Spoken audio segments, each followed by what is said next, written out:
So who do you trust with your child when you can't be there? You see, choosing daycare is one of the most difficult parenting decisions. Of course, it's stressful and emotional. You fear you might do it wrong. You fear what's going to happen. You fear what if something doesn't go properly. And that is normal. And also, after you made a decision, if there are tears during drop-off, it means that you're human. You see, those tears during separation are normal. So let me quickly share 2 practices that might help you ease that pain. First of all, this is something that I did with my daughter. And what we did is this. We visited the daycare before starting. What do I mean?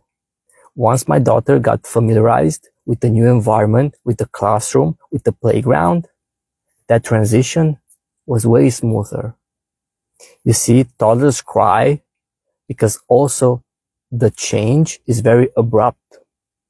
They need transition. They need warm up. They need some extra time. They're not like grown-ups. You simply switch the environment from home to something new. They need that transition. And also, during drop-off, always use the same routine. Same words, a quick hug, daddy loves you or mommy loves you, I'll pick you up later. It's as simple as that.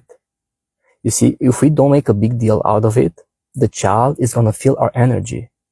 They're going to feel that we trust the new environment and we trust the teacher. And therefore, they're going to be more confident. Of course, they're uncertain. Of course, they are scared. Of course, there's an element of fear. But we as parents, we can help them with our energy, our calmness, our smile. And words help, but our body language speaks way more than that. So if there are tears, you haven't made the wrong decision. It simply means the child needs more time for that transition. So don't blame yourself by thinking that you made the wrong decision with the kindergarten, or there's something wrong with the teacher or with the colleagues. There's nothing wrong with them. It just means you're human and you have the bond with a toddler. I hope this helps. If you want any more tips, send me a DM. Bye bye.